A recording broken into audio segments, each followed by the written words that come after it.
Hello everyone. Hello sir, good evening sir. Good evening. तो start करें आज का सेशन क्या? हाँ, जल्दी से स्टार्ट करते हैं। अब हम काफी बच्चों अभी ज्वाइन करेंगे 1-2 मिनट में, but we can start. So today's topic will be the mainly on the human rights issue, और उसके बाद हम कुछ इंटरनेशनल रिलेशंस पे भी कुछ क्वेश्चन डिस्कस करेंगे। तो सर की जिसमें एक दिस डोमेन एक्सपर्टीज है mainly. Sir has done masters in political science and international relations. So today we will be dealing about the China. Okay. So China से रिलेटेड जितने भी आपके टॉपिक्स हैं या फिर प्रोबेबल जो यूपीएससी में पूछा जा सकता है वो भी हम इसमें डिस्कस करें। So right, over to Himanshu sir. Hi Aman. Let's start our session to okay sir. just a minute. I'll share my screen.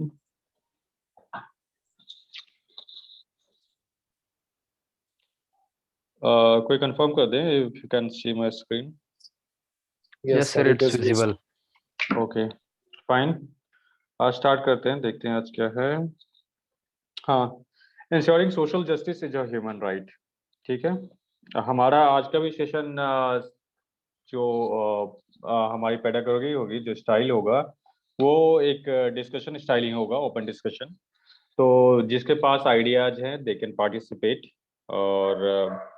और हम लोग और अपना आप लोग एक नोटबुक और पेन निकाल के रखिए, और बेटर होगा कि सारे पॉइंट्स जो भी डिस्कशन होते हैं आप उसका कलेक्शन करते जाइए, ताकि आपका अपना एक आंसर बन जाएगा आपके। क्योंकि पॉलिटिक्स का टॉपिक में सबसे खास बात ये है कि सबके पास में एक जनरल नॉलेज होता है। ठीक है, अब सिर्फ हम मेरा यहाँ पे सिर्फ यही होगा कि I can only give you a framework, और दूसरा ये होगा कि ये जो जनरल नॉलेज आपके पास में है इसको एक एकेडमिक आंसर में कैसे कन्वर्ट कर सकें। ठीक है, इसमें कुछ कीवर्ड्स वगैरह जहाँ जरूरत होगी वो सब देंगे। और तीसरा जो इस सेशन का इम्पोर्टेंस ये होगा कि बाकी सबके पास जो आइडियाज है, यूनिक आइडियाज या जो भी है, वो सब आपको भी मिल जाएगा। ठीक है, तो एक हॉलिस्टिक आंसर आप खुद से तैयार कर सकते हैं, ना कि एक रेडीमेड आंसर हम यहाँ से देंगे आपको। तो स्टार्ट करते हैं आज का सेशन। पहला क्वेश्चन है, ensuring social justice is a human right. ठीक है, सबसे पहले इसमें दो चीज आता है, दो कीवर्ड है, एक social justice and human right. ठीक है, इसमें सबसे पहले कोई ये बताइए कि basic core question, core topic कौन सा है, सोशल जस्टिस है या ह्यूमन राइट? कौन है पहले? दीपाली आप बताइए। Sir I think human right होगा। ह्यूमन राइट आपको लगता है कि सेंट्रल थीम है and social justice is a peripheral theme. कोई और कुछ बताइए। Deepanshu? Social justice. Social justice, ठीक है। देखिए, इसमें social justice is a central theme. ठीक है, and social justice is a human right. तो पेरिफेरल थीम जो है ह्यूमन राइट है। सबसे पहले किसी भी आंसर में you have to understand central theme क्या है और पेरिफेरल थीम क्या है। क्वेश्चन है सोशल जस्टिस पे, और सोशल जस्टिस को प्रूव करना है कि ये social justice is like a human right. ठीक है, ये है। तो सोशल जस्टिस, इसीलिए आप जब ये थीम आपने आइडेंटिफाई कर लिया तो आप स्टार्ट करेंगे सोशल जस्टिस से, और सोशल जस्टिस से स्टार्ट करके उसके बाद आप बताएंगे how it is a human right. ठीक है, ये आपका ये आपकी जो फ्रेमवर्क इसी तरह से होगा। ठीक है, आंसर का। तो सोशल जस्टिस सबसे पहले बताइए कि कोई बता सकते हैं सोशल जस्टिस क्या है, या उससे पहले एक बेसिक टॉपिक है, व्हाट इज जस्टिस? जस्टिस किसको बोलते हैं? श्रेयस, सॉरी, आपका नाम क्या है, एक बार बता सकते हैं? श्रेयस यादव। श्रेयस, श्रेयस ही है ना? Yes. हम okay, pronouncing right.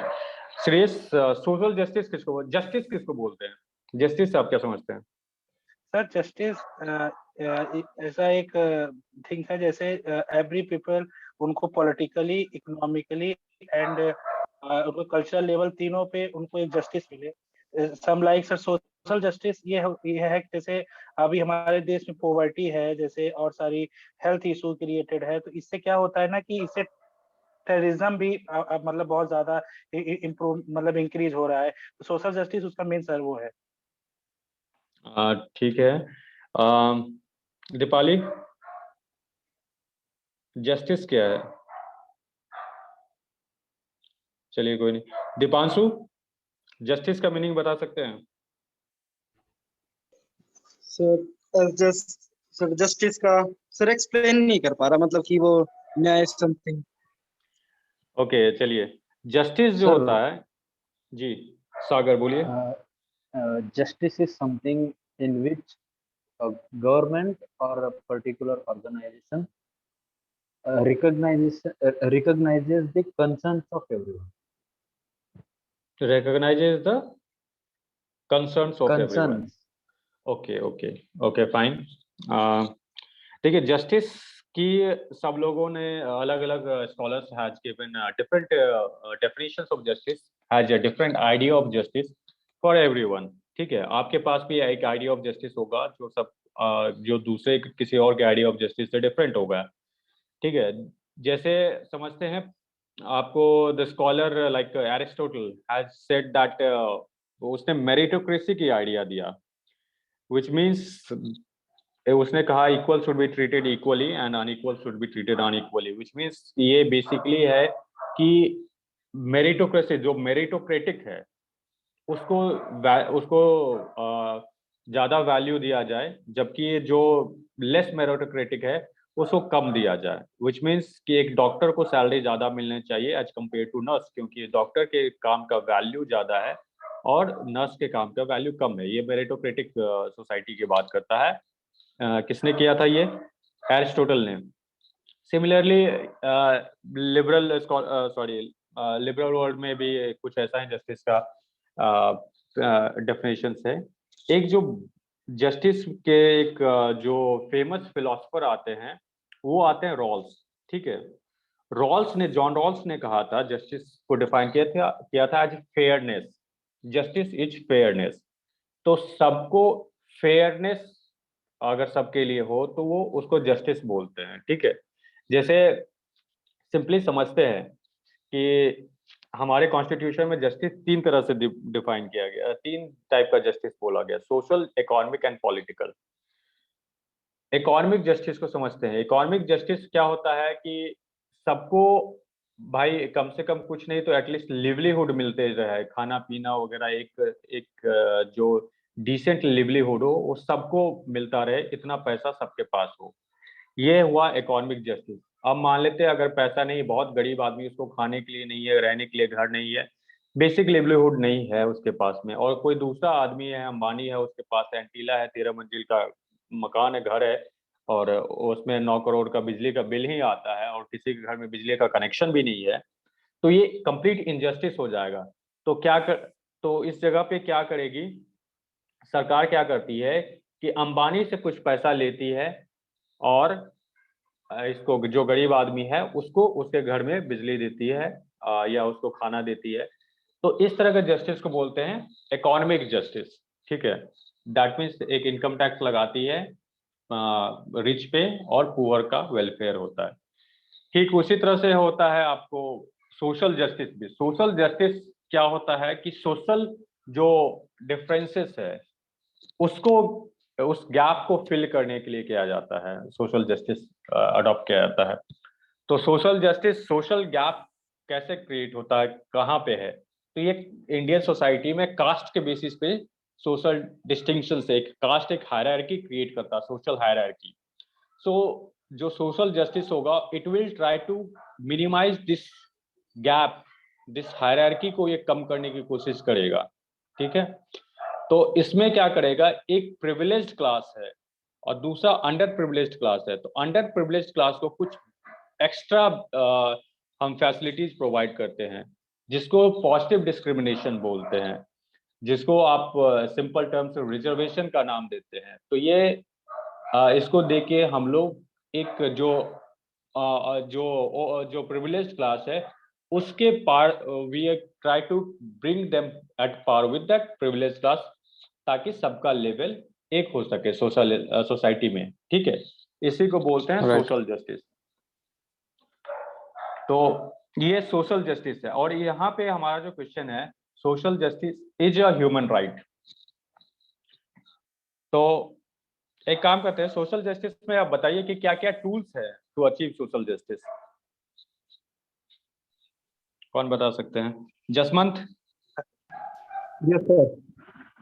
What are the tools to achieve social justice? Sir tools मतलब poverty reduction, income inequalities reduction. अरे, रिजर्वेशन पॉलिसी एक टूल है जिससे सोशल अच्छा जस्टिस, हाँ, सॉरी मैं गलत सोच गया। कोटा इन हाँ, रिजर्वेशन कोटा। रिजर्वेशन हुआ, कोटा हुआ, ये सब हुआ। अब सोशल जस्टिस देखिए, दो तरह के से हमारा इनजस्टिस, जो सोसाइटी में जो इनजस्टिस होती है वो होती है, एक कास्ट के बेसिस पे इनजस्टिस हो रही है, दूसरा आप हाँ। जेंडर के बेसिस पे भी इनजस्टिस देखते हैं, ठीक है। तो इसीलिए इस दोनों के बेसिस पे रिजर्वेशन वगैरह भी दिया जाता है। तो जैसे आप इसमें आप पॉलिटिकल रिजर्वेशन इन सॉरी लोकल बॉडीज को में जो मिलती है, आपको विमेन को रिजर्वेशन मिलती है 33%, और पार्लियामेंट वगैरह में भी जो मिलता है आपको, SC ST को रिजर्वेशन है, और ये ऑन द पॉपुलेशन के अकॉर्डिंग उसको रिजर्वेशन मिलता है। तो ये सारा जो है, these are the tools to ensure social justice, ठीक है। तो ये है सोशल जस्टिस। और दूसरा आता है टॉपिक, दूसरा इसी में एक कीवर्ड है ह्यूमन राइट। तो व्हाट इज ह्यूमन राइट? कोई बताएंगे? नीचे सोमा, आपका नाम क्या है? सोमाओ भट्टाचार्य, सोमाओ है ना? एक बार फिर से बता दीजिए।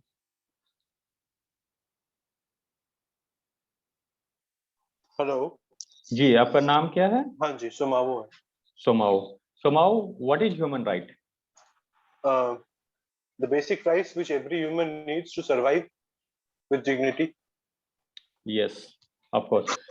Human right are the set of rights, are those rights that you get just because you are a human, ठीक है। तो इंडिया में जैसे फंडामेंटल राइट है आपको, वो सिर्फ इसीलिए आपको मिल जाता है कि आप इंडिया के सिटीजन है, ठीक, आप इंडियन है, इसीलिए आपको फंडामेंटल राइट पार्ट 3 में आपको मिल जाता है। ठीक उसी तरह ह्यूमन राइट्स वो राइट्स है जो सिर्फ इससे, जो आप तब एंजॉय कर सकते हैं अगर आप एक ह्यूमन बीइंग हैं तो, ठीक है। तो ये ह्यूमन राइट्स का बेसिक क्राइटेरिया है, it has to be universal. सबको ये मिलना चाहिए, जितने भी ह्यूमन बीइंग है। किसी को अगर आप ऐसे किसी आदमी को डिनाई करते हैं human right, then you are considering that he is less than human, he is not human, ठीक है। जैसे स्लेवरी वगैरह हो गया, ब्लैक को, तो वो ह्यूमन राइट जैसे ही आएगा वो उसको उसके अगेंस्ट हो जाता है, स्लेवरी के अगेंस्ट है ह्यूमन राइट। ऐसे ही सोशल डिस्टिंक्शन जहाँ जहाँ हो जाती है, विमेन का इक्वलिटी टू विमेन, अगर आप कुछ राइट विमेन को नहीं देते हैं तो you will consider, it will be consider that you are not treating women as a human being. तो यही है ह्यूमन राइट। तो क्या क्या राइट्स होते हैं ह्यूमन राइट? एजुकेशन का राइट, राइट टू फ्रीडम यानी कि बोलने का अधिकार। देखिए, एक सिंपल Dignity, थिंग, देखिए livelihood. देखिए बहुत सारे आप राइट्स बोल सकते हैं, और इसलिए बेटर ये होगा कि आप क्लासिफाई कीजिए। ह्यूमन राइट्स भी तीन टाइप से राइट होता है, एक होता है political right, economic right, socio economic right, sorry political right, socio economic rights, cultural rights. ये तीन तरह के राइट्स में आप डिवाइड कर सकते हैं, ठीक है। आपको पॉलिटिकल राइट्स में वो सारे राइट्स हो जाएंगे जो हम लोग को पार्ट 3 में मिल जाता है। सोशो इकोनॉमिक राइट्स, वो राइट्स हमको मिल जाएंगे जो पार्ट 4 में है, ठीक है, ऑलमोस्ट।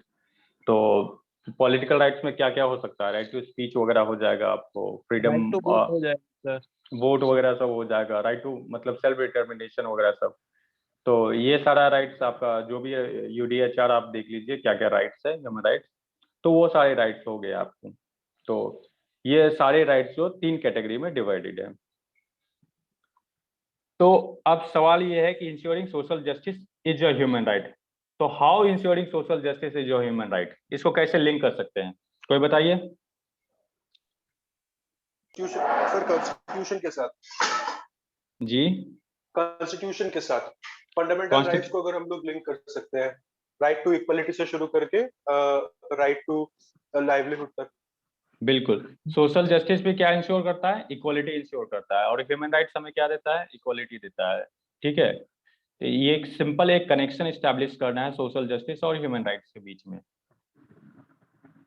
और बताइए। सर इसमें Sir, directive social state justice principles हैं जो हमारे उसमें दिया हुआ है, इसके बारे में right to work, right to health, ये सब उससे लिंक बिल्कुल कर सकते हैं। बिल्कुल, और कुछ बताइए।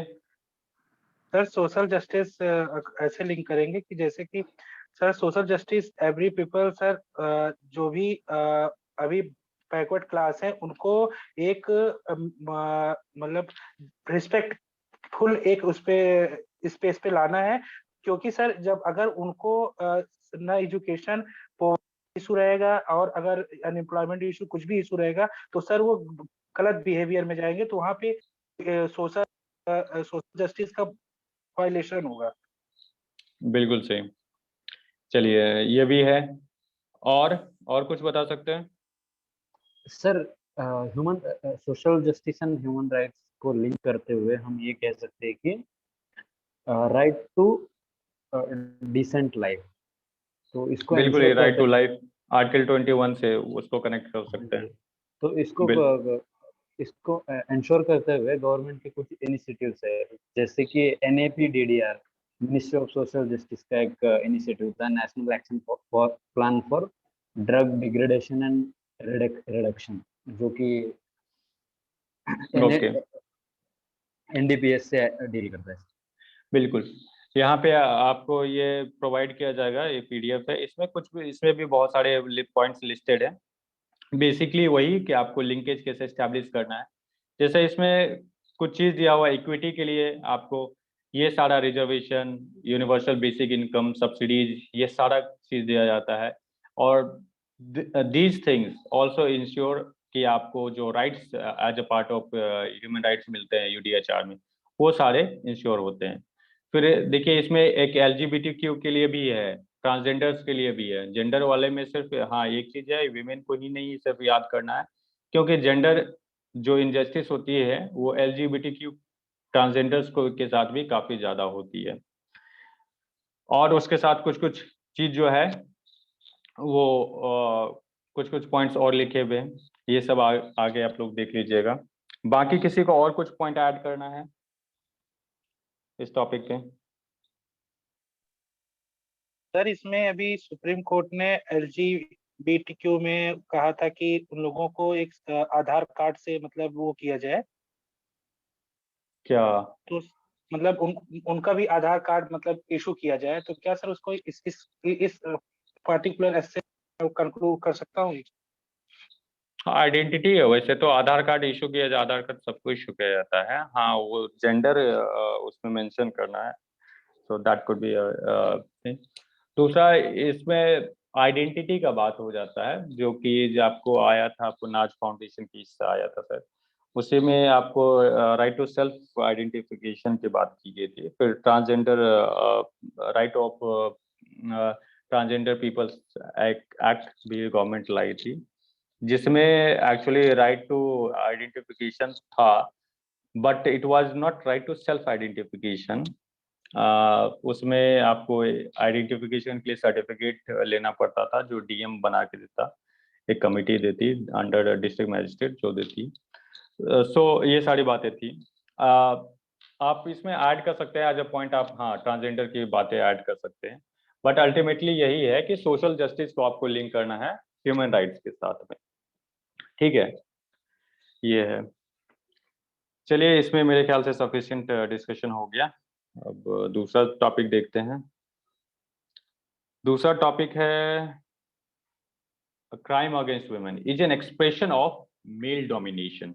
ठीक है, तो क्राइम अगेंस्ट वुमेन, सबसे पहले इसमें दो चीज है, crime against women and is an expression of male domination. तो what is crime against women, define कर सकते हैं? कौन है? Is there a lady? चलिए, नहीं है। Deepanshu, Deepanshu, yes sir. what do you understand by crime against women? सर क्राइम अगेंस्ट वुमेन सर वो वल्नरेबल ग्रुप ऑफ सोसाइटी में सर सर वुमेन्स भी है, तो उनके खिलाफ सर जैसे कि डिस्क्रिमिनेशन होता है, और सर household. सर आपकी आवाज क्लियर नहीं आ रही है। I think we are missing your sir voice. Shreyas, sir आप बोलिए। हाँ सर, हाँ sir, crime against human sir, जैसे सर अभी देखा गया है कि काफी ह्यूमंस हॉनर क्लीनिंग क्लीनिंग का वो हो रही हैं, and sir glass ceiling effect increase हो रहा है, और बाकी बहुत सारे ऐसे रिपोर्ट्स आ रहे हैं जिसमें क्राइम रेट जो है वो बहुत ज्यादा ह्यूमन के लेवल पे इंक्रीज हुआ है। ओके, बिल्कुल। आपने एक ऑनर किलिंग की बात की है। ऑनर किलिंग विमेन के साथ हो रहा है क्या? ऑनर किलिंग मेल का नहीं होता है? Yes sir. लड़कों का ऑनर किलिंग नहीं होता है? हाँ सर, होता है। सर मेरे यहाँ पे देखा है लोकेलिटी में मैंने चीज। लेकिन सर बिल्कुल। एक्चुअली क्या है ना कि हम कंट्री है वो ज्यादा, मतलब जैसे वुमेन पे कहीं ज्यादा हो रहा है एज कंपेरिजन टू मेन, तो सर इस वजह से उस पर फोकस ज्यादा हो रहा है। ठीक है, बिल्कुल। देखिए, क्राइम अगेंस्ट वुमेन किस क्या होता है बेसिकली, आप समझिए। Crime against women is a crime that is perpetrated on a person, on a woman, just because she is a woman. एक औरत पे सिर्फ इसलिए क्राइम हो रहा है क्योंकि वो औरत है, तो इसी को बोलते हैं क्राइम अगेंस्ट वुमेन। तो वो किसी भी तरह का हो सकता है। डाउरी वाला वायलेंस हो सकता है, या आपको रेप हो सकता है, या आपको और क्या हो सकता है, सेक्सुअल मोलेस्टेशन वायलेंस वगैरह। At work places. Sorry? Sexual violence at work हाँ, places. Sexual violence at work place वगैरह, जो भी इमोशनल चीज है। Violence, physical violence. बिल्कुल, बिल्कुल। तो जो भी वायलेंस विमेन के खिलाफ होता है just because she is a women, तो ये हो गया क्राइम अगेंस्ट वुमेन। ठीक है, तो ऑनर किलिंग वगैरह सब इसमें इंक्लूड हो जाएगा। तो ये इसमें कुछ डेटा वगैरह सब इसमें दिया हुआ है, वो सब आप देख लीजिएगा। तो इसमें एक मीटू मूवमेंट जो आपने कहा था कि sexual harassment eight work place के लिए उसमें, और फिर जेंडर गैप रिपोर्ट वगैरह, ये सब निर्भया वाला, हैदराबाद वाला गैंग रेप, ये सब चीज है जो कि ये करता है। तो क्राइम अगेंस्ट वुमेन को एक्चुअली अगर समझना है ना, तो उसमें सबसे इम्पोर्टेंट है, अगर मान लेते हैं आपको आ जाता है क्वेश्चन वुमेन इश्यूज पे, तो सबसे अच्छा तरीका होता है एक लाइफ साइकिल अप्रोच लेना है। ठीक है, life cycle approach. Life cycle approach क्या होता है कि आप विमेन का स्टार्ट कीजिए कहाँ से, एज ए चाइल्ड उसके पास क्या उसको उसके साथ क्या क्राइम होता है। इनफैक्ट चाइल्ड भी छोड़िए, चाइल्ड से ऊपर जाइए कि when a girl is conceived in a womb, foetus के साथ में क्या क्राइम होता है। फीटस हो जाने के बाद चाइल्ड होता है तो क्या क्राइम होता है। फीटस जब होता है, जैसे कंसीव होता है, तो उस टाइम में किया जाता है कि सेक्स डिटर्मिनेशन किया जाता है। और अगर if it is a girl child, और तो उसका अबॉर्शन करवा दिया जाता है उसी टाइम में। ठीक है, जब वो when she is not even born. तो इसको बोलते हैं फीमेल फिटिसाइड। और इसके लिए एक लॉ भी है, गवर्नमेंट इसको प्रिवेंट करने के लिए, PCPNDT act, pre conception pre Natal diagnostic techniques act, जिसके अंडर आपको जितने भी अल्ट्रासाउंड क्लिनिक वगैरह सब है, उस सबको रजिस्टर करना पड़ता है, डिक्लेरेशन देना पड़ता है कि you are not going to tell anyone the sex of a child. ये सारा चीज होता है। फिर उसके बाद दूसरा, आप एक बच्ची है, वो फिर पैदा ले लेती है। ठीक है, तब उसके साथ में क्या होता है कि आपको, जैसे इन्फेंट है उसमें फीमेल इन्फेंटिसाइड होता है कि बच्चे को भी मार दिया जाता है। ये पहले होता था और राजस्थान वाला एरिया में काफी ज्यादा ये पॉपुलर था पहले। तो फीमेल इन्फेंटिसाइड भी होता था इन्फेंट का। फिर फीमेल, उसके बाद अब इन्फेंट है वो बच जाती है, 10 साल 5 साल 10 साल की हो जाती है, तब उसके साथ भी क्राइम होता है, चाइल्ड सेक्सुअल अब्यूज, जिसके लिए एक एक्ट है आपको POCSO, prevention of atrocity, prevention of sexual, sorry, prevention Prevention of of sexual offenses against child. Prevention of child against sexual offences act. Yeah, sir. ठीक है, तो ये होगा पॉक्सो। पॉक्सो होता है, पॉक्सो है वो चाइल्ड। अब चाइल्ड बड़ी हो जाती है, एडोलेसेंट स्टेज में ऊपर जाती है, तो उसके साथ में हैरासमेंट होता है, वॉइजरिंग वगैरह होता है, तो उसके लिए आपको क्रिमिनल लॉ अमेंडमेंट एक्ट आया जिसके अंडर में वॉइजरिंग वगैरह सब पे क्राइम है, फिर रेप है उसके लिए पनिशमेंट वगैरह है। फिर अब वो अब फिर जाती है, वो पढ़ती लिखती है तो कॉलेज में हरासमेंट होता है, या वो जॉब करने जाती है तो वर्क प्लेस में हरासमेंट होता है, तो वहाँ पे उसके लिए है आपको निर्भया विशाखा गाइडलाइंस है, जिसको अब sexual harassment act work place act करके एक्ट भी गवर्नमेंट ले आई। फिर उसके बाद अब काम करती है तो उसके साथ में प्रॉब्लम ये होती है कि उसको जॉब वही दिया जाता है जो कि विमेन सेंट्रिक, जैसे रिसेप्शनिस्ट का पोजीशन दिया जाता है, नर्स का पोजीशन दिया जाता है, तो ये पिंक कॉलर जॉब डिस्क्रिमिनेशन होता है। वेज गैप होता है, सेम पे काम बराबर करती है मेल जितना लड़के करते हैं, but she is paid less than main. फिर उसके बाद ग्लास सीलिंग का भी होता है, she is promoted but not beyond a certain level, कि सीईओ वगैरह सब कंपनी का नहीं बनाया जाता है, डायरेक्टर वगैरह सब नहीं बनाया जाता है, ये सारा प्रॉब्लम होती है, तो इसको ग्लास सीलिंग बोलते हैं। ये सारा प्रॉब्लम्स होती है। इसके साथ में और भी कुछ होता है, जैसे आपको इनहेरिटेंस में आपको विमेन को जनरली इनहेरिटेंस राइट्स वगैरह सब नहीं मिलता है, ठीक है। ये फादर के प्रॉपर्टी में उसको इनहेरिटेंस नहीं मिलता है। ये फिर उसके बाद आपको शादी जब हो जाती है तो डाउरी, या ससुराल में होती है तो उसके साथ में डोमेस्टिक वायलेंस, तो उसके लिए dowry prohibition act, domestic violence act, ये सारा है। तो ये आप विमेन का जितना भी इश्यूज है आपको एज ए लाइफ साइकिल अगर देखते हैं तो आपको सबका सब एक साथ आ जाता है, क्लियर हो जाता है, ठीक है। तो चलिए ये थोड़ा सा टॉपिक से अलग हो गया था, बट कोई भी क्राइम अगेंस्ट विमेन, क्राइम अगर विमेन इश्यूज आता है तो आप इसके बेसिस पे आप लिख सकते हैं इसको। तो अब सवाल है कि क्राइम अगेंस्ट वुमेन ये सब था, हमने डिस्कस कर लिया क्या क्या क्राइम अगेंस्ट वुमेन है। It is an expression of male domination, ठीक है। ये कैसे है, ये बताइए कि how crime against women is an expression of male domination. कौन है? सर इसमें लाइक जैसे कि हम घर पे देखते हैं वीमेन के साथ डोमेस्टिक वायलेंस होता है, जी वो डिफरेंट काइंड से होता है, फिजिकल वायलेंस हो चाहे सोशल हो या इमोशनल तरीके से वायलेंस हो, ये उसके अंदर आ सकता है। एक मिनट रुको, जी एक मेल डोमिनेंस है उस पे। इस और सर। सेक्सुअल वायलेंस बताया वर्क प्लेसेस पे, वो आ सकता है इसमें मेल डोमिनेंस के अंदर। जी बिल्कुल, सेक्सुअल वायलेंस आता है, या घर में आपको डोमेस्टिक वायलेंस वगैरह होता है, इमोशनल वायलेंस होता है, बच्चे भी बोलते हैं मम्मी को ये खाना हम नहीं खाएंगे, ठीक है। अब सर बेचारी को फिर सर से एक खाना बनाना पड़ता है, इमोशनल वायलेंस हो जो भी हो। सर एक पॉइंट ये ऐड कर सकते हैं सर। जी बोलिए। हाँ सर, जैसे कि फीमेल जो होती हैं वो जॉब नहीं करती, तो मेल जॉब करता है तो फिर वो डोमिनेंट का रोल प्ले करता है एज अ फैमिली में। और बिल्कुल हाँ, वुमेन जो है सर वो डिसीजन खुद नहीं ले पाती, और lack of resources and lack of other family issue, ये पॉइंट हो सकता है सर। बिल्कुल, इकोनॉमिक डिसीजन मेकिंग उसके हाथ में नहीं है। आपको रिप्रोडक्टिव डिसीजन ये भी उसके हाथ में नहीं है, कितने बच्चे होने हैं, कब होने हैं, ये सारा चीज।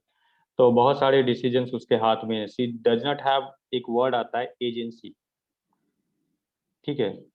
She is not an agent of her own change, और she is not an agent of her own fate, तो उसके पास में एजेंसी नहीं होता है। तो ये सारा क्या क्या था, ये सारे इश्यूज हैं आपको। सेक्सुअल वायलेंस होता है, तो it is an expression of male domination. Question ये है कि how crime against women is an expression of male domination. तो क्या है कि जितने भी क्राइम आपने देखा है, इसमें सबसे बड़ी चीज होती है, इट इज एन ये मेल डोमिनेशन, एक पेट्रियार्कल सोसाइटी, एक पेट्रियार्कल स्ट्रक्चर को, सोसाइटी के स्ट्रक्चर को एस्टैब्लिश करने के लिए किया जाता है, ठीक है।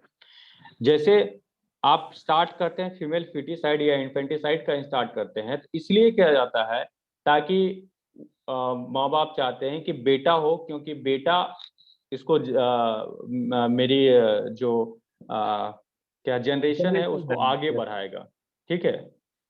तो ये क्या कर रहा है, उस पेट्रियार्की को आपको फिर से कंसोलिडेट कर रहा है, ठीक है।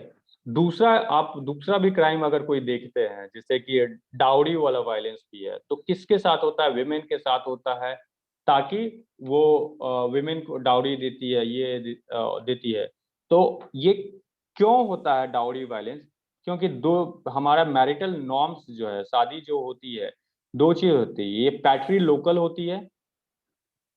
पैट्री लोकल का मतलब हुआ कि शादी होने के बाद जो लड़की है वो अपने हस्बैंड के घर जाती है, पैट और ठीक है, पैट्री लोकल होता है। दूसरा क्या है, जो प्रॉपर्टी का सक्सेशन, प्रॉपर्टी जो होता है वो मेल को मिलता है। पैट्री लीनियल सक्सेशन होता है, that means you find you trace your ascent from your father. अपनी लीनियज जो है अपने फादर से आप देखते हैं, मदर के साइड से नहीं देखते हैं, ठीक है। तो ये सारा चीज जो आपको पेट्रियार्की को कंसोलिडेट करता है और इसीलिए कुछ कुछ वायलेंस होता है। और जब एक्सट्रीम स्टेज पे आ जाता है, ऐसा है कि लड़की कुछ ज्यादा ही फ्री हो गई, वो जॉब करने लगी, शहर में जॉब करने लगी, बाहर में रात में घूमने लगी, जैसे लड़के घूमते हैं, क्लब में जाती है और जैसी मर्जी वैसे कपड़े पहनने लगी, रात में घूमने लगी, तो उसके साथ क्या आता है? रेप। क्यों? रेप इसलिए किया जाता है, इसलिए किया जाता है, it is to establish that male domination, ये बताने के लिए कि ये society is still being ruled by men and you can not claim your independence, ठीक है। तो अल्टीमेटली मेल डोमिनेशन को ही एस्टैब्लिश करने के लिए सारे क्राइम्स होते हैं। फिर बाकी आप ऑनर किलिंग भी देखते हैं। ऑनर किलिंग भी अगर देखिए तो ऑनर किलिंग क्यों होता है, जरा बता सकते हैं? रीजन दे सकते हैं ऑनर किलिंग का क्या है? सर उसमें वही होता है कि आपने फैमिली के जो नॉर्म्स हैं उसको अगेंस्ट आपने ये काम किया है इसके कारण, यानी कि वो अल्टीमेटली वही पेट्रियार्कल नॉर्म्स को वायलेट किया है आपने। सिर्फ इसलिए ऑनर किलिंग हो जाता है, और कुछ? हाँ, फैमिली का या सोसाइटी का जो ऑनर होता है वो कहीं ना कहीं पैरों तले कुचला जाता है। ऐसे एक पेट्रियार्कियल सोसाइटी का आई मीन माइंडसेट होता है, इसीलिए ऑनर किलिंग होता है। देखिए बिल्कुल सही कहा आपने। Honour of a society, honour of a family, of a community is attached to that of women, कि विमेन के साथ ही उसका ऑनर को, सोसाइटी के ऑनर को और फैमिली के ऑनर को अटैच कर दिया जाता है। जैसे मूवी में देखते हैं, लड़की की इज्जत लूट लो, ये इज्जत ही लूट लो क्या होता है कि ये ऑनर जो है उसके साथ में अटैच किया जाता है। और ऑनर किलिंग आप देखते हैं तो ऑनर किलिंग ऐसा नहीं कि सबके साथ होता है। हर कंडीशन में ये है कि फैमिली नॉर्म्स के बाहर आप शादी कर लेते हैं तो ऑनर किलिंग हो जाएगी, ऐसा नहीं होता है। बहुत उसमें एक स्पेसिफिक होता है, when a boy comes from a lower caste, ठीक है, and girl comes from a higher caste, ठीक है, उस जगह पे ऑनर किलिंग होती है। या हरियाणा में गोत्रा बहुत ज्यादा ये है, बहुत डोमिनेंट फैक्टर है। तो गोत्र, सेम गोत्र में अगर शादी हो जाती है तो, यानी तो अगर कास्ट के इन और इन जनरल इस पूरे इंडिया में अगर देखें तो कास्ट इशू पे होता है। तो अगर boy comes from a lower caste and girl comes from a higher caste, तो उस जगह पे ऑनर किलिंग होता है। सबसे उसी जगह पे आपको देखा जाएगा। क्यों? क्योंकि जो हायर कास्ट है उसने अपनी अपनी ऑनर समझ लिया कि बेटी के साथ उसकी फैमिली की इज्जत जुड़ी हुई है, ऑनर जुड़ी हुई है, और एक लोअर कास्ट का लड़का उस इज्जत के साथ कैसे खेल सकता है, उस इज्जत को कैसे ले जा सकता है अपने घर, और इसीलिए हो जाता है ऑनर किलिंग। तो ये ऑनर किलिंग जो है दो चीज को दिखाता है, एक कास्ट डोमिनेशन, और दूसरा कि the girl has to remain in control of her father, of her brother. तो अपने जो मेल मेंबर है उसके कंट्रोल में रहना है, और इसीलिए ऑनर किलिंग होता है, ठीक है। तो अल्टीमेटली देखिए यहाँ भी वही हो रहा है कि मेल डोमिनेशन को रिस्टेब्लिश करने की कोशिश की जा रही है। बाकी और कुछ एग्जांपल दे सकते हैं? आगे बताइए।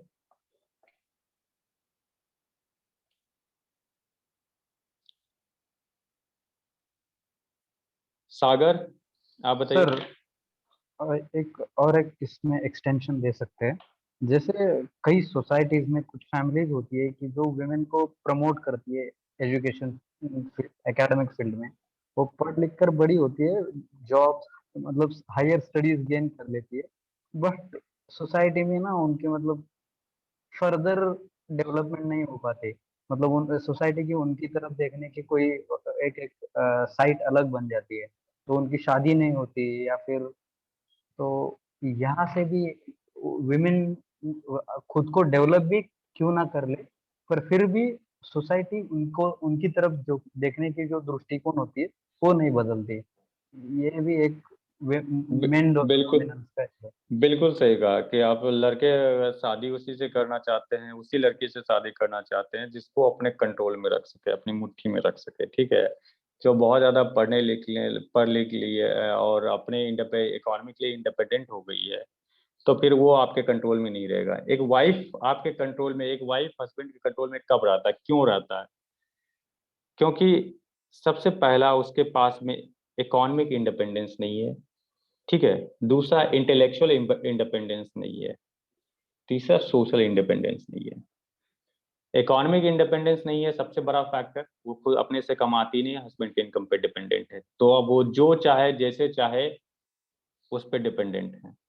दूसरा इंटेलेक्चुअल इंडिपेंडेंस, इसलिए कि उसने सफिशिएंट पढ़ाई नहीं की है कि बाहर की दुनिया में कुछ अपने से कुछ काम कर सके, ठीक है। तीसरा सोशल इंडिपेंडेंस नहीं है, अकेली लड़की नहीं रह सकती है, उसको कोई ना कोई मेल मेंबर का सहारा चाहिए, हस्बैंड का सहारा चाहिए। ये सारा रीजन है जिसके कारण women becomes completely dependent on male men, ठीक है। तो यही रीजन है कि जब आपको कहते हैं कि कोई लड़की ये तीनों चीज गेन कर लेती है, इकोनॉमिक इंडिपेंडेंस, जॉब मिल जाता है, intellectual independence, higher degree higher education मिल जाता है, और सोशल इंडिपेंडेंस किसी शहर में आ जाती है जहाँ पे आपको सोसाइटी का बाउंडेशंस नहीं रहता है, तो उसको सही नज़रों से नहीं देखती है। कौन से शहर सोसाइटी नहीं देखती है? जो which is still male dominated, ठीक है, पेट्रियार्कल थॉट्स जहाँ पे ऑलरेडी स्टिल है, वो नहीं देखती है। बिल्कुल सही। तो हमारा ये था कि हमारा बेसिक जो क्वेश्चन का थीम यही था कि यहाँ से स्टार्ट करना है क्राइम अगेंस्ट वुमेन को, और ये शो करना है कि जितने भी क्राइम अगेंस्ट वुमेन हो रहे हैं वो सब जो बेसिक रीजन है, it is to establish male domination, ठीक है। तो उसमें उसमें आप ये चीज भी आप देखिए, जैसे ग्लास सीलिंग वगैरह देखा, इसमें भी यही है कि अगर टॉप लेवल पे विमेन जाती है तो मेल का डोमिनेशन खत्म होने लगेगा, इसीलिए वहां भी नहीं।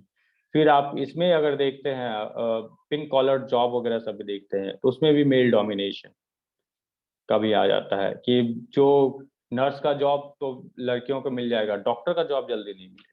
फिर ऐसे ही जो ये कुछ ही जो मीनियल जॉब है वो विमेन को दे दिया जाता है, जो कि हायर इंटेलेक्चुअल जॉब्स है वो विमेन के कंट्रोल से बाहर रहता है फिर भी, ठीक है। आर्मी वगैरह आप बस सीएपीएफ में जा रहे हैं तो आर्म फोर्सेस में भी जाइएगा तो देखिएगा कि जो आपको इसमें है, जैसे कि आप ये नॉन कॉम्बेटेंट फोर्सेस है, नॉन कॉम्बेटेंट यूनिट सब है, जैसे आपको सेक्रेटेरिएट वगैरह सब हुआ, इसका हैंड ये करना है, जैसे कम्युनिकेशन वगैरह सब हुआ, वहाँ पे विमेन को तो दे दिया जाएगा आपको। लेकिन जहाँ पे आप कॉम्बेटेंट फोर्सेस में आता है फ्रंट लाइन पे, तो वहाँ पे विमेन को डिस्करेज किया जाता है। अब हालांकि सुप्रीम कोर्ट के ऑर्डर के कारण धीरे धीरे आना शुरू हो गया, लेकिन डिस्करेज किया जाता है। फिर सब जगह रीजन आपको एक ही थीम दिखता है, एक ही रीजन दिखता है, that is to reestablish male domination, ठीक है। तो इस क्वेश्चन में कोई डाउट? No sir. चलिए ठीक है, आगे बढ़ते हैं। इसमें बाकी जो भी पॉइंट्स है वो सब आप लोग देख लीजिएगा, शेयर कर दिया जाएगा आपके साथ ये सब। हाँ, तो आते हैं आप इंटरनेशनल रिलेशन से कुछ है सवाल है। Chinese economic policy in sir. Countries bordering India. Hello जी सर, आपने हाँ बात किया था कि हाँ प्रॉपर्टी इनहेरिटेंस के बारे में कि फीमेल्स को है नहीं, लेकिन आई थिंक पिछले साल सुप्रीम कोर्ट ने बोला है कि जो गर्ल है उसको भी अपने जो पिताजी की प्रॉपर्टी है उसमें बिल्कुल, उतना ही इनहेरिटेंस राइट होगा जितना एक पिछले लड़के साल को ही होता नहीं, है। देखिए हमेशा से इनफैक्ट ये है कि जब से हिंदू कोड बिल आया है ना, तो इसमें है कि हाँ मेल फीमेल सबको मिलेगा, ठीक है। और आपको इसमें और भी है, जैसे सुप्रीम कोर्ट का बहुत पहले भी ऑर्डर आया था, 2000 के आसपास में एक ऑर्डर आया था सुजाता शर्मा करके किसी का था, उसमें एक कर्ता का भी राइट दिया गया था वुमेन को, ठीक है। और भी फिर आप बाद में फिर ये चेंज भी किया गया था आपको हिंदू सक्सेशन एक्ट को, और जिसमें क्लियरली मेंशन किया गया था कि फादर की प्रॉपर्टी जो पेरेंट्स की प्रॉपर्टी है उसमें इक्वल राइट मिलेगा फीमेल को भी, वेमेन को भी। और सुप्रीम कोर्ट में बार बार केस आता है तो वो बोलते हुए ये भी है। लेकिन प्रैक्टिकली अगर आप देखें, ठीक है, तो इसमें देखिए कि मान लीजिए आप ये बताइए कि आपके नाना के प्रॉपर्टी में आपके माँ को शेयर मिला है? नहीं सर, नहीं। आपके पापा के प्रॉपर्टी में आपकी बहन को शेयर मिला है? नहीं। लेकिन लॉ तो बोलती है। लो बोलती, हाँ मतलब वही हाँ, अवेयरनेस नहीं है उस चीज के बारे में लोगों को। अवेयरनेस है भी, लेकिन करती क्या है कि आपको ये जो है अपने राइट्स को जो है डिस्क्लेम कर देती है अंडर सोसाइटल प्रेशर, हाँ, ठीक है। कि आपकी माँ ने कहा कि नहीं हम नहीं लेंगे बाप की प्रॉपर्टी, बेटे को जाए, और हम अपना जो क्लेम है वो अपना क्लेम छोड़ देते हैं, हाँ, ठीक है। और यही रीजन है कि आप एक रीजन जस्टिफिकेशन आपको डाउरी का जो है ना, एक जस्टिफिकेशन इसलिए भी आता है कि विमेन जो है, वो लड़कियां जो है अपने फादर के प्रॉपर्टी में जो अपना शेयर है उसको डिस्क्लेम कर देती है, वो नहीं लेती है। तो इसके जगह फादर क्या करता है कि शादी के टाइम में लड़की को जितना राइट मिलना, जितना हिस्सा मिलना चाहिए प्रॉपर्टी में, उतना वैल्यू का पैसा या सामान वगैरह सब दे दिया जाता है उसको शादी में। तो एक जस्टिफिकेशन जो डाउरी का होता है वो होता है। अब उसी जगह से आप देखिए, आप वेस्ट बंगाल वगैरह से चले जाते हैं, उस एरिया में क्या होता है कि डाउरी का प्रेवलेंस बहुत कम है, नहीं है बंगाल में। तो वहां पे क्या होता है कि लड़कियों को और लड़कों के को प्रॉपर्टी में बराबर शेयर मिलता है, ठीक है। लड़कियों को भी शेयर मिलेगा। तो अल्टीमेटली बात एक ही होगी, लड़की को शेयर मिला या डाउरी मिला, उसको फादर के प्रॉपर्टी में जितना हिस्सा मिलना था उसको दे दिया गया, ठीक है। तो यही होता है कि जनरली जो लड़कियां होती है वो डिस्क्लेम कर देती है अपनी प्रॉपर्टी का, अपना राइट जो है वो क्लेम नहीं करती है। लॉ तो बोलता ही है। तो आगे चलते हैं इंटरनेशनल पॉलिटिक्स में। चाइनीज इकोनॉमिक पॉलिसी इन कंट्रीज बॉर्डरिंग इंडिया, ठीक है। तो कंट्रीज बॉर्डरिंग इंडिया, इसमें कौन कौन से कंट्रीज है जो बॉर्डर करती है इंडिया, और इसमें चाइना का इकोनॉमिक पॉलिसी क्या है, बस इसी को डिस्कस करना है। वेरी सिंपल क्वेश्चन, ठीक है। तो आप एक एक करके इसको बताते जाइए कि किस किस कंट्री में क्या क्या है आपको। पहला कंट्री लेते हैं आप, यही पाकिस्तान लेते हैं। श्रीलंका। हाँ, पाकिस्तान, श्रीलंका, कोई भी। जी, पाकिस्तान में क्या क्या चाइना की इकोनॉमिक पॉलिसी है? सर सीपेक है सर वहाँ पर, चाइना पाकिस्तान इकोनॉमिक कॉरिडोर। बिल्कुल, पहला है सीपैक है। और हाँ कुछ? सर, इसके बाद गैस का एक natural Gwadar gas port. Grid भी बना रहा है सर उधर। जी, गैस का अपना क्या बना रहा है? सर गैस पाइपलाइन एक बिछा के ले जा रहा है चाइना के, ठीक जो है, गुआंजे कौन सा प्रोविंस है वो पास में जो पड़ता है, जिंगजांग। ठीक है, सिंगजियांग, ठीक है। जिंगजियांग। गैस पाइपलाइन, और कुछ? Gwadar port sir. Gwadar port हो गया, और? ग्वादर अपार्ट एक्चुअली सीपेक का ही पार्ट है। हाँ, अपार्ट फ्रॉम सर जो फाइनेंशियल जो डेप्ट देता है, लोन देता है चाइना पाकिस्तान को। बिल्कुल, फ्री ट्रेड एग्रीमेंट है, लाइन ऑफ क्रेडिट्स है, फिर उसके बाद आपको ये इंफ्रास्ट्रक्चर डेवलपमेंट सर, जैसे डैम ए- बना रहा है। बिल्कुल एड वगैरह देता है, इंफ्रास्ट्रक्चर डेवलपमेंट लोन्स वगैरह देता है, ये सारा चीज है देता है, ठीक है। पाकिस्तान में सफिशिएंटली बहुत सारे हैं। पाकिस्तान के बाद दूसरा आते हैं हम लोग इधर, बांग्लादेश। बांग्लादेश में क्या क्या है आपका? सर आई थिंक बांग्लादेश में सर चिटगोंग पोर्ट को डेवलप कर रहा है चाइना। बिल्कुल, एक चिटगांव पोर्ट है, और कुछ बताइए। सर इसको न्यूक्लियर एक पावर प्लांट भी है, उसमें भी हेल्प कर रहा है डेवलप करने में। वो मेरे ख्याल से रशिया कर रहा है, और इंडिया। अपने रसिया के रूपपुर, अलावा भी सर चाइना भी है शायद। अच्छा, चाइना का भी एक कर रहा है, हाँ, ठीक है। तो एक चिटगांव हुआ, एक्चुअली दो पोर्ट है इसका, एक चिटगांव और कोई एक और पोर्ट है जो कि इसका स्ट्रिंग ऑफ पर्ल्स जो है स्ट्रेटेजी या ओबीओ मैरीटाइम सिल्क रूट जो है एमएसआर यस चाइना सर। की, उसका पार्ट है, ठीक है। एक और कोई पोर्ट है इसका वेस्ट, सॉरी, बांग्लादेश का, याद कीजिए होगा तो बता दीजिए किसी। द और क्या क्या है बताइए। Sir, modernization of Bangladesh textile industry by Chinese government. बिल्कुल, ये भी है, टेक्सटाइल में भी काम करती है। और कुछ? तो जो सर डिफेंस फोर्सेस को जो वेपन्स वगैरह सप्लाई करना। बिल्कुल, वेपन्स वगैरह सब सप्लाई करती है। और कुछ? Provoking insurgents through Bangladesh. अरे नहीं, इकोनॉमिक टाइज की बात हो रही है।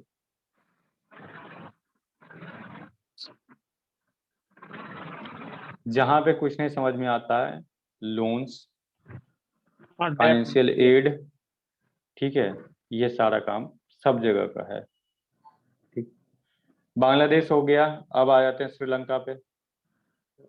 श्रीलंका सर हम्बनटोटा पोर्ट है उनका, तो कुआलालंपुर सबसे से एक बड़ा, सिटी डेवलप कर रहा है उधर, कोलंबो बिल्कुल पोर्ट वहां पे, सिटी। ठीक बिल्कुल वहां पे पोर्ट सिटी भी है। और आगे बोलिए।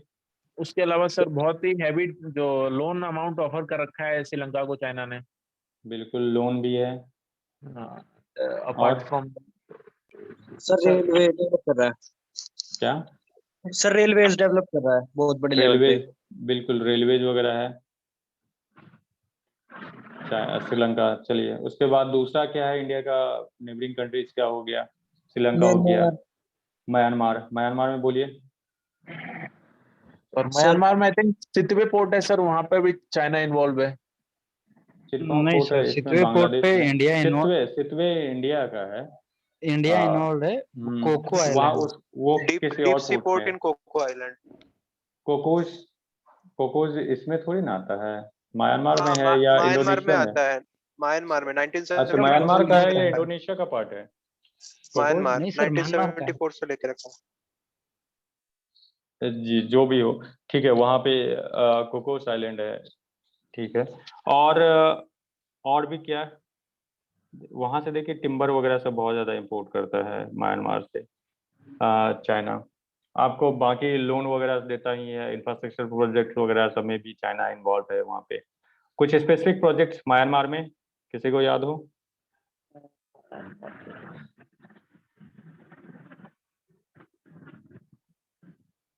चाइना का तो कोई याद नहीं सर, इंडिया का ही याद है, कलादान प्रोजेक्ट। हाँ वो तो है। चलिए कोई नहीं।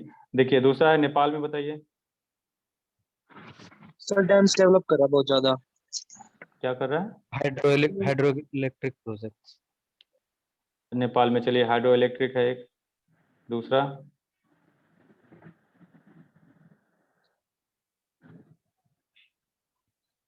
रेल का भी है, ठीक है। एक रेलवे डेवलप कर रहा है ना उधर तिब्बत से होके। हाँ सर, तिब्बत से कनेक्ट करना है, हाँ। बिल्कुल। इसके अलावा सर इसमें वो तो नहीं आएगा, नेशनल सिक्योरिटी पर्सपेक्टिव में चलाएगा, और चाइनीज लैंग्वेज को प्रमोट कर रहा है। हाँ, चाइनीज लैंग्वेज भी है, वो प्रमोट कर। मैंड्रिन को कंपलसरी किया था। जी, तो सर इसमें तो म्यांमार वाले में ये नहीं डाल सकते कि चाइना जो है म्यांमार के थ्रू जो इलीगल इलिशिएट जो ड्रग ट्रैफिकिंग को प्रमोट कर रहा है इंडिया के अगेंस्ट में, जिससे कि जो इकोनॉमिक सिक्योरिटी को थ्रेटन किया जा सके। देखिए आप ऐसे आप ये नहीं कर सकते हैं, क्योंकि इंडिया ने कभी ये बात बोली नहीं है कि China is involve in such activities, ठीक है। सर देखा जाए तो नेपाल के भी तो थ्रू वो कर रहा है स्मगलिंग, लेकिन बिल्कुल उसको बिल्कुल नहीं लिख सकते। कर रहा है, लेकिन आप ये डायरेक्टली आप किसी कंट्री को एक्यूज कीजिएगा विदाउट एनी एविडेंस, तो सही नहीं है वो, ठीक है। इट तो इज आप direct unofficial. There are some certain reports ऐसे लिख सकते हैं, अगर लिखना है तो हाँ देयर आर हाँ। There are some reports that says some that says that China is involved in drug trafficking uh, and aims at destabilizing Indian economy और वो सारी चीज, फेक करेंसी वगैरह ये सब भी डाल सकते हैं। तो दैट ये इस तरह से लिख सकते हैं, लेकिन डायरेक्टली मत लिखिए कि China is involve in such activities, क्योंकि इंडिया ने कभी नहीं कहा है। इनफैक्ट माओइस्ट वगैरह सब जो आपको नॉर्थ ईस्ट में आपको जो इंसर्जेंसी होती है माओइस्ट वगैरह में जो होती है, इसमें क्लियरली चाइना का सपोर्ट बहुत जगह दिखता है, लेकिन फिर भी चाइना, इंडिया ने कभी नहीं चाइना का नाम उठाया, ठीक है। अब बहुत सारे अच्छा आप सर, देखिएगा तो एक एक ग्रुप वगैरह भी एक कौन सा तो आपको शायद उसमें सब एक हाँ, पीएलए अभी करके, इंसिडेंट हुआ था, पीएलए ग्रुप था, यस। बिल्कुल पीएलए है, पीपल्स लिबरेशन आर्मी, चाइना के आर्मी का नाम पीएलए है। Yes, उसी कंप्लीटली से सब कुछ दिखता है। तो इसीलिए एक क्लियर सपोर्ट दिखता है, लेकिन फिर भी हम लोग बोल नहीं सकते हैं ये सारा चीज, जैसा कि चाइना भी नहीं बोलता है कि हम तिब्बतन का यूज करते हैं इंसर्जेंसी को बढ़ाने के लिए या ये ऐसा कुछ बात। तो ये सारी चीजें हैं, अनऑफिशियल है, तो आप सिंपल ये लिख सकते हैं certain newspaper reports has claim that this thing. Directly मत कभी लिखिएगा इस तरह का चीज, ठीक है? या कभी आपने आर्टिकल पढ़ लिया किसी का और ऑथर का नाम याद है कि हाँ इस ऑथर ने ऐसा कहा है, तब आप बोलिए, कुछ अपने मन से मत लिखिए अनऑफिशियल बातें।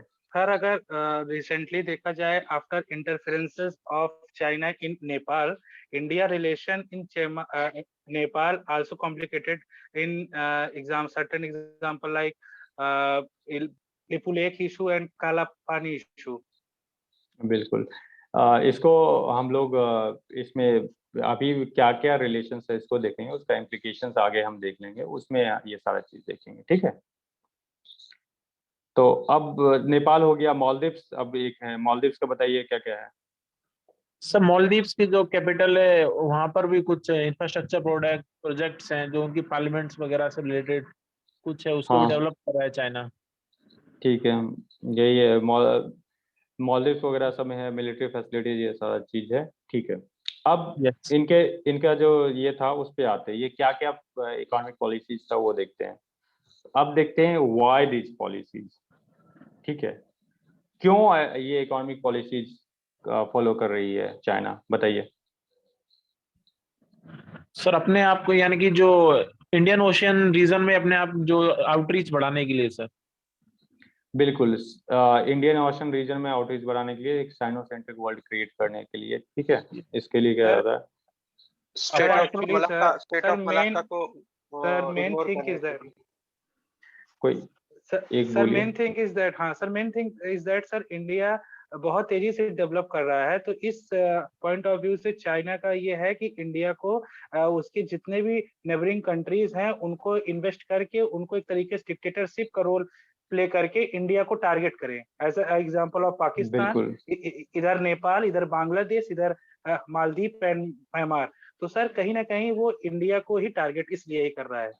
बिल्कुल सही कहा आपने। एक चीज ये भी है कि इंडिया को ये नहीं चाहता है कि India become a world power leader, एक वर्ल्ड लीडर बनना देना नहीं चाहता, इसलिए चाहता है कि इंडिया अपने ही बीच में फंसे रहे उसका, ठीक है? अपने नेबर्स के बीच में ही फंसे रहे, इसीलिए उसका स्ट्रिंग ऑफ पर्ल्स स्ट्रेटेजी भी है, चारों साइड से इंडिया को घेर के रखो, ताकि इंडिया अपने रीजन से यानी साउथ एशिया से बाहर निकल ही ना पाए, ताकि वर्ल्ड स्टेज पे हमको चैलेंज कर पाए। ये भी है। और क्या क्या रीजन हो सकता है? सर इसके अलावा यूनाइटेड स्टेट्स की जो हेजेमनी थी अभी तक उसको चैलेंज करना, उसकी वजह से अपनी प्रेजेंस को बढ़ाना इन सब रीजन में।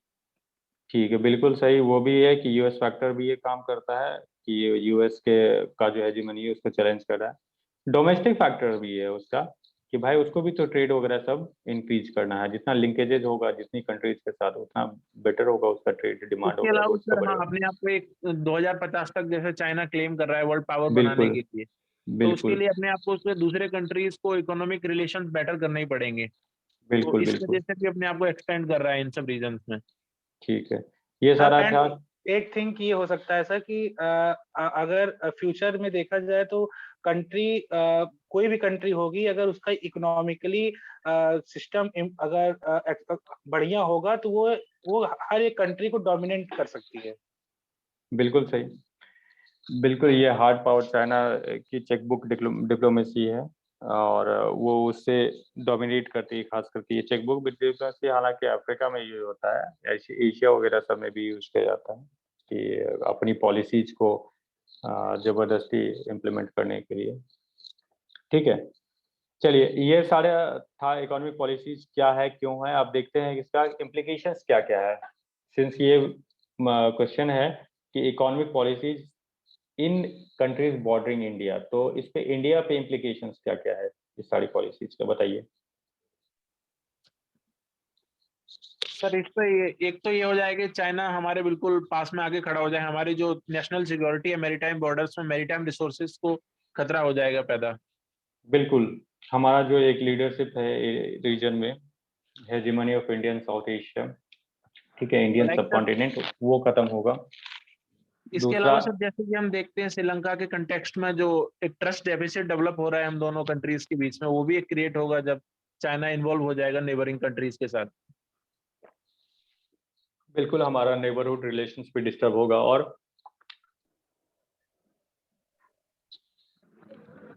और इसके अलावा सर इसका इम्प्लीकेशन इंडिया का इन्वेस्टमेंट नहीं हो पाएगा जो नेबरिंग कंट्रीज में ज्यादा। बिल्कुल नहीं हो पाएगा। सॉवरेनिटी हाँ, पाकिस्तान आप भूल जाते हैं, yes, उधर sir. ज्यादा इन्वॉल्वमेंट होगा तो हमारी इंटरनल सिक्योरिटी सॉवरेनिटी उसको भी डिस्टर्ब करेगा। Yes, sir. ठीक है, फ्रेंडली रिलेशन से हमारी सोसाइटी वगैरह को भी डिस्टर्बेंस होगा। आप नेपाल के साथ में रोटी बेटी का रिश्ता है तो वो प्रॉब्लम क्रिएट करेगा। और चाइना श्रीलंका में अगर डिस्टर्बेंसेस होती है तो वहाँ पे हमारा श्रीलंकन तमिल्स वगैरह इशू है, वो सब भी हम लोग का डिस्टर्ब होगा। आपको तमिलनाडु वगैरह में कॉम्प्लिकेशंस होंगे। फिर हमारा और भी है, देखिए कि ये जो ग्वादर पोर्ट वगैरह है, जिस एरिया में स्ट्रेटेजिक लोकेशन है, वहाँ से उस रूट से हमारा ऑयल इंपोर्ट भी होता है। मोर देन 80% ऑयल उसी जो एरिया से, उसी रीजन से आता है, तो वो हमारा प्रॉब्लम क्रिएट कर सकता है कल को अगर डिस्टर्बेंस हो जाए और हमारा ट्रेड रोक दे तो इकॉनमी को प्रॉब्लम होगा। और भी है Sir, expansionist policy which is against the rule-based international order. बिल्कुल चाइनीज एक्सपेंसिव पॉलिसी, उसके कारण इस सब जगह पे इतना इतना इकोनॉमिक पॉलिसीज है तो चाइना को इतना कॉन्फिडेंस आता है that it can do anything. ये जैसे इसमें सॉरी गलवान वगैरह सब में जो अटैक किया, ये सब किया, तो ये सारा चीज कॉन्फिडेंस वहां से भी आता है। ठीक है, तो बेसिकली इस क्वेश्चन में यही था, इसमें सफिशिएंट डिस्कशन हो गया मेरे ख्याल से। आगे चलते हैं, दूसरा क्वेश्चन देखते हैं। ये भी इंटरनेशनल पॉलिटिक्स से है। India versus China in context of emerging economy in South Asia. ठीक है, इमर्जिंग इकोनॉमी। सर जो प्रीवियस वाला जो क्वेश्चन था, जी हेलो, तो जी उसमें सर बोलिए। हम इंडिया का नहीं डाल सकते कि इंडिया इसको काउंटर करने के लिए कोई स्टेप्स ले रहा है कि नहीं। हाँ जी बोलिए, ये भी बोल दीजिए। ठीक है, क्या क्या स्टेप्स ले रहे हैं इंडिया? लाइक सर काउंटर करने के लिए हम उनका पर्ल स्ट्रिंग ऑफ पर्ल्स है तो हमारा नेकलेस ऑफ डायमंड ऐसे कुछ स्ट्रेटेजी है। अरे सागर माला है, हाँ सागर सर, माला। सागर माला है, ठीक है, लुक ईस्ट पॉलिसी है, एक्ट ईस्ट पॉलिसी। ठीक है। और Line of credits to the neighboring line of countries. Credit extend कर रहे हैं। बिल्कुल कंट्रीज के साथ लाइन ऑफ क्रेडिट। और क्या? इंफ्रास्ट्रक्चर डेवलपमेंट प्रोग्राम जो नेबरिंग कंट्रीज के साथ में। ठीक है, वो भी है। और कुछ? एंड सर इंडिया का जो अब एक प्रेजेंट टाइम का जो सिनेरियो है वो कह रहा है कि आप हमें जो भी मतलब डिफेंस के सेक्टर में आप जो भी हमको इंस्ट्रूमेंट आप हमको दे रहे हैं, आप हमको टेक्नोलॉजी दीजिए, हम इसे खुद बना लेंगे। एज कम्पेयर सर अगर एग्जांपल दिया जाए तो ब्रह्मोस मिसाइल जो इंडिया खुद बनाया वो फिलीपींस को शेयर किया, मतलब सोल्ड किया। जी बिल्कुल, वो भी है कि अगर चाइना हमारे नेबर्स के पास आ रहा है तो हम भी उसके नेबरहुड में घुस रहे हैं। यस ठीक सर, है, यस सर। जैसे मंगोलिया हो गया, फिलीपींस हो गया, वियतनाम हो गया, इसके साथ में हमारे रिलेशंस भी स्ट्रांग हो रहे हैं। ठीक है, दूसरा जापान के साथ मिलके हम लोग जैसे नॉर्थ ईस्ट वगैरह सब में इंफ्रास्ट्रक्चर डेवलपमेंट का काम कर रहे हैं ताकि बॉर्डर एरिया सब में कनेक्टिविटी, बॉर्डर एरिया सब में हम लोग पहुंच सके, स्ट्राइक काउंटर स्ट्राइक फैसिलिटीज हो, थोड़ा इजी हो जाए। और आपको जैसे लाइक माइंडेड कंट्रीज के साथ मिलके चाइना इस पे, पाकिस्तान है उस पे प्रेशर दिया जा रहा है। कहाँ पे? FATF के उसके ग्रे लिस्ट में अभी भी है, निकलने नहीं दिया जा रहा है। Formation of quad. क्वाड का फॉर्मेशन बिल्कुल सही। और Neighborhood first policy. Neighbourhood first policy इसीलिए स्टार्ट किया गया था। ठीक है, और साथ में इसमें इंडो पैसिफिक कमांड भी एक है सर, वो भी कर सकते हैं। Indo Pacific command actually USA का है, हमारा उसमें क्वाड में इन्वॉल्वमेंट है। ठीक, हमारी पॉलिसी जो है वो सागर है, security and growth of all in the region. ठीक है, और हम लोग जापान के साथ मिलके एक एशिया अफ्रीका ग्रोथ कॉरिडोर भी बना रहे हैं। ठीक है, राइट। ये सारा चीज। और इसमें ठीक। सर जैसे लिसनिंग पोर्ट्स इंडिया काफी डेवलप कर रहा है इंडोनेशिया में भी, और ठीक है, वो लिस्टिंग पोर्ट्स भी, हालांकि ज्यादातर हमारा इकोनॉमिक पे क्वेश्चन है, तो इकोनॉमी पे हमारा बेस्ड है, बेटर है, रादर देन ये डिफेंस का हो जाता है। एक वाइट शिपिंग एग्रीमेंट वगैरह सब भी हुआ है, ताकि जो भी वाइट शिपिंग एग्रीमेंट जितना भी मर्चेंट शिप वगैरह से इंडियन ओशन से गुजरती है, सबका ये हो, नॉलेज हो इसका। सर तो इसके उसमें अलावा साफा है, south Asian free trade agreement. हाँ, उस पे भी काम किया जा रहा है, हालांकि वो लटका हुआ है। तो उसके उस साथ में आप लटका हुआ है, उसके साथ में एक चीज देखिए, बिम्स्टेक को रिवाइव किया जा रहा है। ठीक है, तो ये चीज भी है।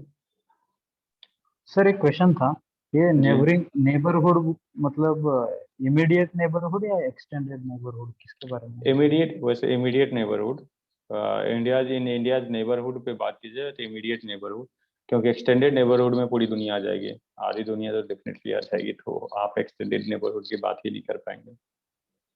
ठीक है, चलिए, India versus China in context of emerging economy in South Asia. ठीक है, तो South Asia, as in South Asia में जो इमर्जिंग इकोनॉमी है, इन दैट कंटेक्स्ट हमको ये देखना है, इंडिया और चाइना का कंपैरिजन करना है। कीजिए, कैसे कर सकते हैं? Sir economic terms, military terms, ठीक है, और और आरसीईपी सर। जी बिल्कुल, वो इकोनॉमी में आएगा, बिल्कुल सही। देखिए, यहाँ पे कंपैरिजन है, ठीक है, इंडिया वर्सेस चाइना। समझ, क्वेश्चन को ठीक से समझिए, लिखा हुआ India versus China in context of emerging economy in South Asia. South Asia में जो इमर्जिंग इकोनॉमी है, इस कंटेक्स्ट में हमको इंडिया और चाइना को कंपेयर करना है। ठीक है, तो इसमें हर चीज देखें, इकोनॉमिक स्ट्रेंथ देखेंगे, इंडिया का और चाइना का, दोनों को कंपेयर करते हैं। चलिए, सबसे पहले ये देखते हैं, इकोनॉमिक स्ट्रेंथ के टर्म्स में अगर इंडिया और चाइना को कंपेयर करें, तो क्या क्या स्ट्रेंथ है इंडियन इकोनॉमी की?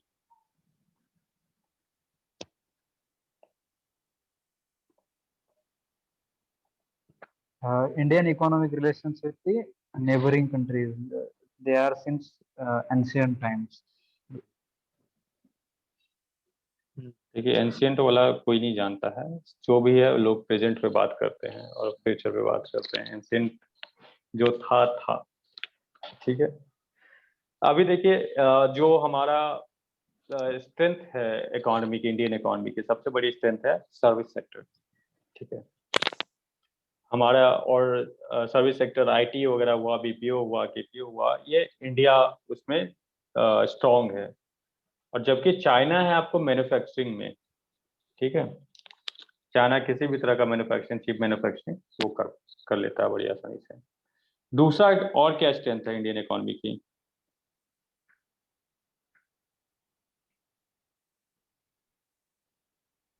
यहाँ सर की एवरेज पॉपुलेशन, यंग पॉपुलेशन। बिल्कुल, एक पॉपुलेशन है, और वो भी इंग्लिश स्पीकिंग पॉपुलेशन एक खास है, जिसके कारण जो ग्लोबलाइजेशन का बेनिफिट इंडियंस के पास में पोटेंशियल ज़्यादा है किसी और एज कम्पेयर टू चाइनीज, की वो बेनिफिट ले सके ग्लोबलाइजेशन का। इसीलिए आप देखते हैं कि यूएस में या किसी और कंट्रीज में इंडियंस बड़ी आसानी से वहाँ पे चले जाते हैं और काम कर लेते हैं। Remittances up to ji 90 billion. जी, और इंडिया, और ये भी है, जो दूसरे कंट्रीज वाले वेस्टर्न कंट्रीज है, वो इंडियन के साथ में they feel more comfortable doing business with Indians. ठीक है, क्योंकि यहाँ की कल्चर वगैरह सब जो है, और जो लैंग्वेज है, वो वहाँ से ये है। ठीक है, और क्या है? Sir agriculture sector. इंडिया में, यस सर, जो फूड ग्रेन हम एक्सपोर्ट करते हैं, राइस वगैरह, वीट। ठीक है, एग्रीकल्चर में हाँ, कुछ जो हमारी स्ट्रेंथ है, जैसे राइस वगैरह सब, हाँ बिल्कुल स्ट्रेंथ है वो सब। नहीं तो एक चीज और देख सकते हैं, एग्रीकल्चर जो है इंडिया का, India has the largest area, cultivated area in the whole world. As compare to geographical area of the country, ठीक है। तो उसके कारण जो हमारे पास जो कल्टिवेबल एरिया जो है कंट्री में वो बहुत ज़्यादा है। और क्या हो सकते हैं इंडियन इकोनॉमी का?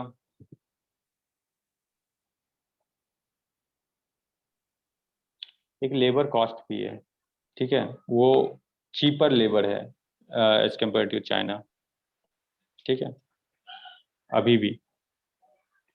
और सर कैपिटलिस्ट सोसाइटी है हमारी, और उसकी अथॉरिटियन और कम्युनिस्ट रिजीम के अंडर आती है सारी कंपनीज। बिल्कुल, हमारा जो है एक तरह से लिबरल है, कैपिटलिस्ट है, उसकी अथॉरिटेरियन इकोनॉमी है। Ease of doing business. Ease of doing business India में ज़्यादा है, रैंकिंग देखिए चाइना ज़्यादा है, ठीक है। तो देखते हैं कि अब ये कंपेयर इंडियन इकोनॉमी का हम देख रहे थे, तो अब चाइना आ सकता है I think Indian economy concept में। क्या? फार्मा सेक्टर, फार्मास्यूटिकल सेक्टर, बिल्कुल, फार्मास्यूटिकल सेक्टर हमारा जो जेनरिक ड्रग्स वाला है वो मेडिसिन जो देते हैं अफ्रीका वगैरह में। बिल्कुल सही। दूसरा आईपीआर प्रोटेक्शन जो है इंडिया में बेटर है एज कम्पेयर टू चाइना में, वहाँ पे सामान गया तो वो लोग वहीं पे बना लेते हैं। और कुछ?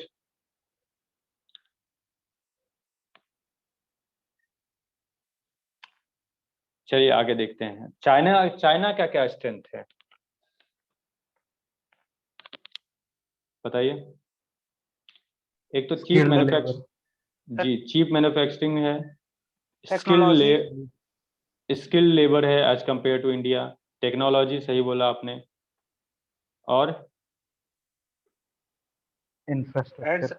एंड सर तो बेटर इंफ्रास्ट्रक्चर है जो इंडिया के कंपैरिजन में। बिल्कुल इंफ्रास्ट्रक्चर भी बेटर है। और सर कॉस्ट जो है सर उसकी वो है मतलब कम है। कॉस्ट ऑफ डूइंग बिजनेस या जिसको ईज ऑफ डूइंग बिजनेस बोल सकते हैं वो बेटर है, ठीक है। चाइना में कैपिटल वहाँ पे काफ़ी आसानी से मिल जाता है कैपिटल, उसके पास बैंक वगैरह बड़े बड़े बैंक है that can finance big businesses. और लिविंग स्टैंडर्ड। लिविंग स्टैंडर्ड, हाँ भाई थोड़ा सा ज़्यादा पैसा है उसके पास में तो ज़्यादा डिमांड भी है, लिविंग स्टैंडर्ड भी बेटर है तो गुड्स का डिमांड भी है, तो मार्केट वो भी एक फ्लरिशिंग मार्केट है खुद ब खुद। और कुछ? Port led growth. हाँ वो भी है, सप्लाई चेन नेटवर्क उसके पास में बहुत अच्छा है, it is well integrated with global value chains. Sir एक पॉइंट और हो सकता है कि स्टार्टअप मतलब बहुत ज्यादा चाइना में है। बिल्कुल, स्टार्टअप बहुत ज़्यादा है चाइना में, और इंडिया में भी थर्ड लार्जेस्ट है स्टार्टअप इकोसिस्टम इंडिया में, ठीक। R&D पे ज्यादा खर्च करता है चाइना। बिल्कुल, R&D पे काफ़ी ज़्यादा खर्च हो रहा है चाइना में। और कुछ?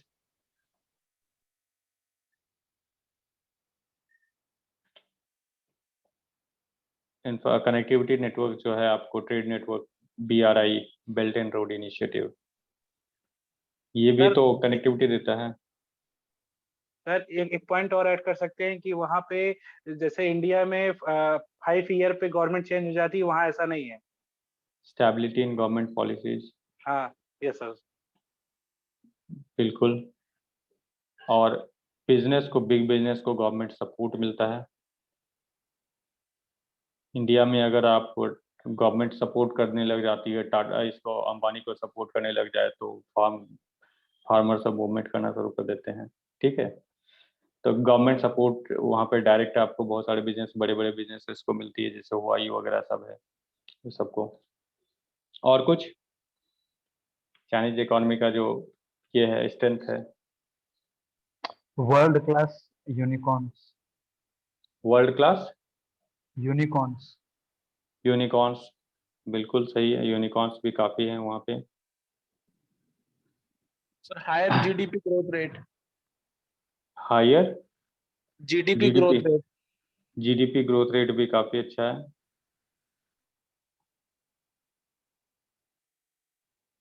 चलिए, ये सारा स्ट्रेंथ था चाइनीज इकोनॉमी का और इंडियन इकोनॉमी का। अब देखते हैं वीकनेस साइड, देखते हैं हम लोग।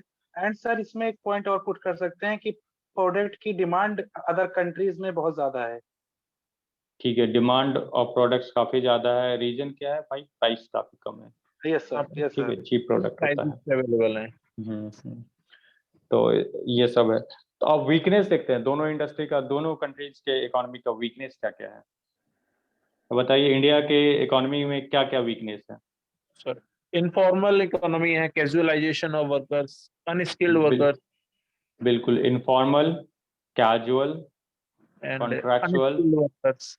अनस्किल्ड, ठीक है, ये लेबर मार्केट में इतना सारा है। और कुछ, गवर्नमेंट इंटरवेंशन ज्यादा रहता है पॉलिसीज का जो बिजनेस से रिलेटेड। गवर्नमेंट इंटरवेंशन बिल्कुल सही है। और And sir, second thing is sir, 58% people depend on agriculture field. Sir ये टेक्नोलॉजी और लैक ऑफ अवेयरनेस की वजह से ये कंट्री के जीडीपी पे, सॉरी, उस पे टेक्नोलॉजी या फिर इकोनॉमिक्स पे डायरेक्ट सपोर्ट नहीं कर पा रहे। बिल्कुल सही, डिस्गाइज्ड अनएम्प्लॉयमेंट वहाँ पे है, ठीक है, यहाँ पे इंडिया में। इन अवेलेबिलिटी ऑफ कैपिटल और क्रेडिट। क्रेडिट, कैपिटल ये नहीं है, ठीक है, रेड टेपिज्म है, करप्शन सर है, इंफ्रास्ट्रक्चर डेफिशिट है इंडिया में। बिल्कुल इंफ्रास्ट्रक्चर डेफिसिट है। और कुछ, हाँ। सर हायर sir, लॉजिस्टिक पे जो चार्ज आता है सर ज्यादा, हमारा तकरीबन 13% ऑफ जीडीपी। बिल्कुल लॉजिस्टिक्स कॉस्ट काफी ज्यादा है। और एंड सर हेल्थ सेक्टर पे काफी सर, मतलब इंडिया का जो पैसा है वो खर्च होता है हाँ, बिकॉज ऑफ, हाँ। तो प्रोडक्टिविटी ऑफ इकोनॉमी या efficiency of economy goes down, ठीक है, एक टर्म आता है आईकोर, ठीक है, इंक्रीमेंटल कॉस्ट ऑफ रेवेन्यू, याद नहीं है ये चीज है, एक बार इस टर्म को आप लोग सर्च कीजिएगा।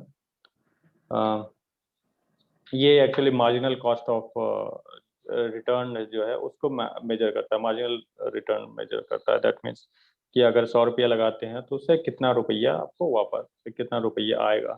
तो इंडिया में जो होता है इसका रिटर्न जो है काफी कम आता है। एंड सर एक पॉइंट ये पुट कर सकते हैं कि ये अभी रिसेंटली जो इतने सारे बैंक के फ्रॉड होते हैं, इंडिया का काफी मनी जो है डेप्थ में चला जाता है। बिल्कुल, आपको इकोनॉमिक फ्रॉड्स वगैरह काफी ज्यादा है। Yes sir. सर अभी ठीक है, रिसेंटली गुजरात में काफी बड़ा स्कैम हुआ था। बिल्कुल, ये सारा पॉइंट्स और ये सारा वीकनेस है इंडियन इकोनॉमी का। चलिए आगे देखते हैं, चाइनीज इकोनॉमी का भी कुछ वीकनेस तो बताइए। सर प्रोडक्ट की कोई गारंटी नहीं होती। बिल्कुल सही, low quality product, trust deficit.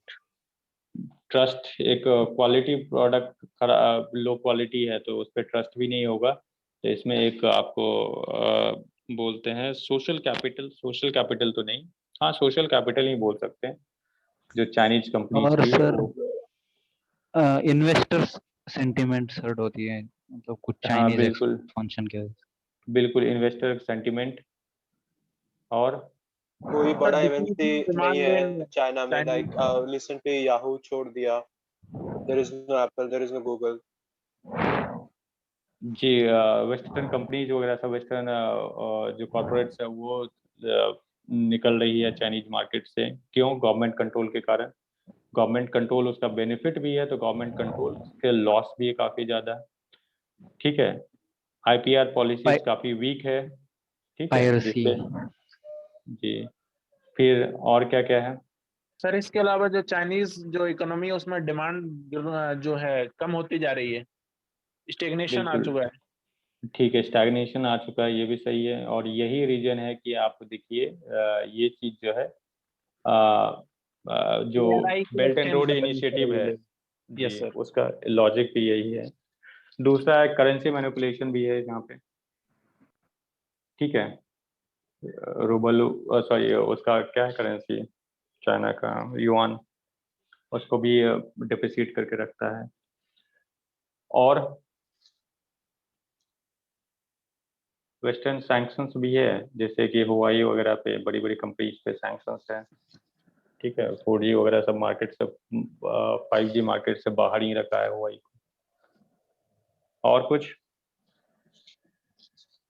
Sir China के ऊपर ये एलिगेशन है कि वो जो भी चाइनीज प्रोडक्ट्स वेस्टर्न कंट्रीज में भेजता है उसमें सर्विलेंस का सॉफ्टवेयर लगा के भेजता है। बिल्कुल सही, ये सब भी है, आपको सिक्योरिटी रिस्क भी है, इंडिया में भी एक्चुअली ये है एप्स जो सिक्योरिटी रिस्क। बैन किए हैं हम लोग, हमारे पीएम जो। बिल्कुल, वो सिक्योरिटी के ग्राउंड पे हमने टिकटॉक वगैरह ऐप बैन किए, बहुत सारे ऐप।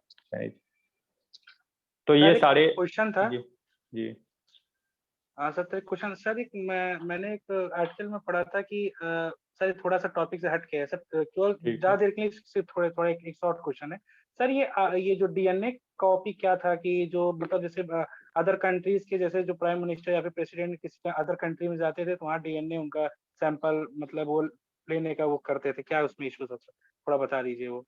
यूएसए, अरे ये एक्चुअली मैंने भी पूरा नहीं ठीक से पढ़ा है, मेन इसका क्योंकि Sir, ये may है। I may I sure. so being a genetic engineer, I know about it.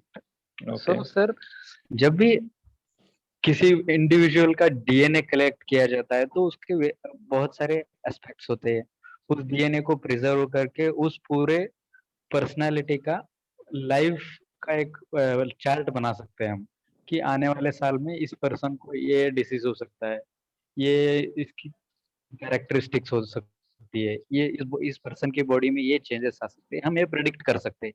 इसीलिए ये इंटरनेशनल एक इशू, बर्निंग इशू बन गया था कि जो व्लादिमीर पुतिन के साथ में जो भी बैठ के बात करना चाहता है तो वो कोविड टेस्ट कर ले, तो वहाँ डीएनए ब्रीच हो जाए, तो वो डीएनए सीक्वेंसिंग कहते हैं इसको एक्चुअली।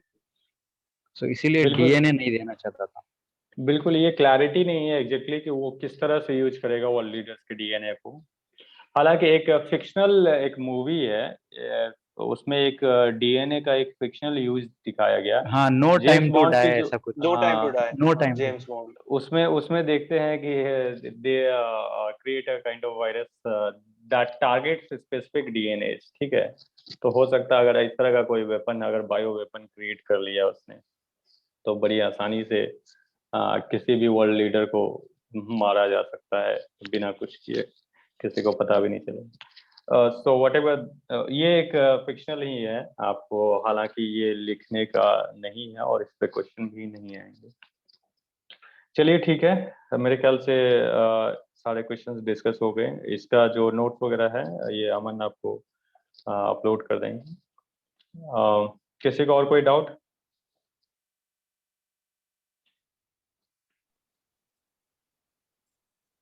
सर एक क्वेश्चन है, जैसे चैट सेक्शन में मैंने पोस्ट किया है, चाइना's policy of aggressive dominance in South Asia, ये 2013 में पूछा था। तो इन सभी टॉपिक्स को हम देख के can we predict a question on China in 2022 in CAPF exam, ऐसा कोई हम प्रेडिक्ट कर सकते हैं? देखना पड़ेगा, वो एक्चुअली क्वेश्चंस जो होते हैं वो तो इस पे आते हैं, जो करंट में जो न्यूज में आता है उसके बेसिस पे ही एक उसके मेन देखते हैं। जैसे न्यूज में कोई चीज है ना, तो उसका राइट, बेस जो है, कोर थीम, उस पे क्वेश्चन आ जाता है, ठीक है। राइट। तो 2013 में कुछ हुआ होगा, एग्जैक्टली याद नहीं है कि क्या हुआ था 2013 में। तो चाइना की कोई अग्रेसिव पॉलिसी होगी, हो सकता है ताइवान को लेकर या इधर इंडिया के अगेंस्ट ही, तो उसके कारण डायरेक्टली ये क्वेश्चन पूछ दिया गया है ब्रॉड थीम पे, right. China policy of aggressive dominance in South Asia. Sorry, India के खिलाफ नहीं कुछ होगा ऐसा। तो यही है, इसीलिए इस बार जो भी न्यूज में है उसका जो कोर थीम होगा वो उस पे क्वेश्चन आ सकते हैं, तो वो डिपेंड करता है कब एग्जाम है और क्या है साल भर के अंदर क्या रहा है, तो चाइना पे राइट। उस सर पे इस आ बार सकता जैसे है। कि अभी सुनने में आ रहा है कॉमन सिविल कोड के ऊपर अभी उत्तराखंड का जो सीएम नया बना है दोबारा बात कर रहे हैं उसके ऊपर कि हम अच्छा, कमेटी फॉर्म करेंगे दोबारा से इम्प्लीमेंट करने के लिए उत्तराखंड में। ठीक है, तो हाँ, तो फिर एक बार मेरे ख्याल से यूसीसी वाला भी क्वेश्चन है, उसका आ डिस्कशन चुका है अभी सर, नहीं हाँ, हुआ है, तो वो दोबारा होना है, वो होना है, तो उसमें उस टाइम में हम लोग देख लेंगे, ठीक है। चलिए, सो और वाइंड कोई अप डाउट? करते हैं, कोई क्वेश्चन है तो बताइए सर को। हाँ सर, आईआर का जैसे कोई टॉपिक है उसको शुरुआत करने कैसे करना चाहिए, इंट्रो। देखिए, देखिए सबसे पहले शुरुआत आईआर का टॉपिक या कोई सब्जेक्ट के टॉपिक का एक जेनरिक शुरुआत नहीं होता। जैसे हम देखे थे 3-4 क्वेश्चन देखे थे ना, आपको Yes, बताए थे। जैसे पहला ही क्वेश्चन था, आपको मान लीजिए वो सोशल जस्टिस और ह्यूमन राइट वाला था।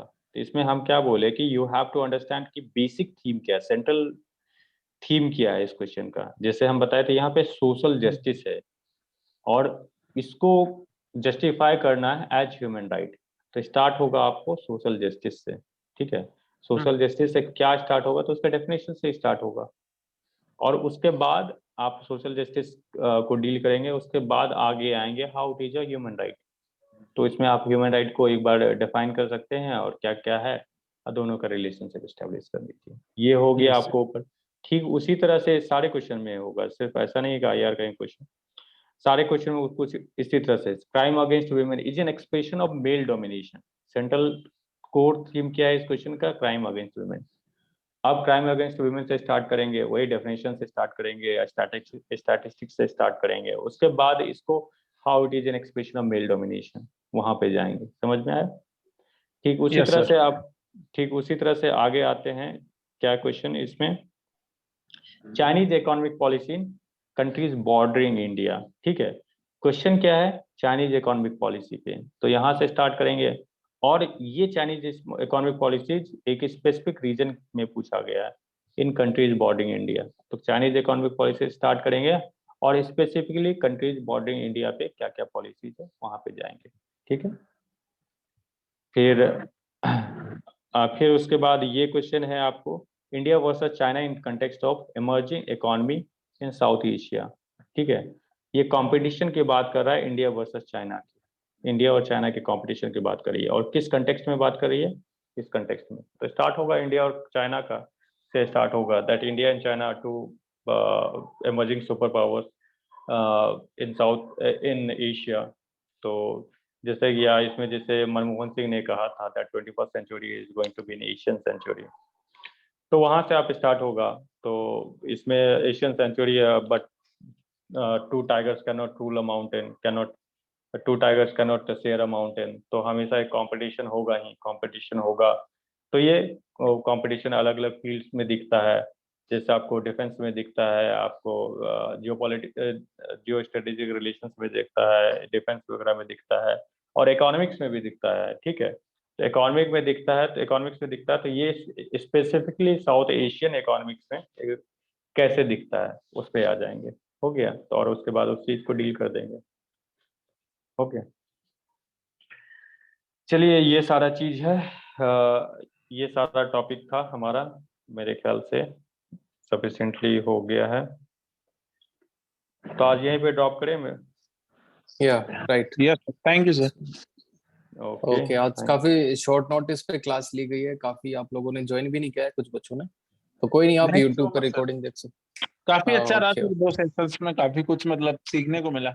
हाँ काफी क्लैरिटी आई होगी। हाँ, बिल्कुल सो ठीक बिल्कुल। है, yes sir, wind up thank you करते हैं। sir. और इस टाइम शॉर्ट नोटिस पे थी, नेक्स्ट टाइम पहले ही इन्फॉर्म कर दिया जाएगा। Okay, yes yes, thank you sir, so thank you. Okay, Thank you welcome, so much, sir. Bye bye. Thank you okay, Himanshu sir, okay, thank you, good night everyone. Good night.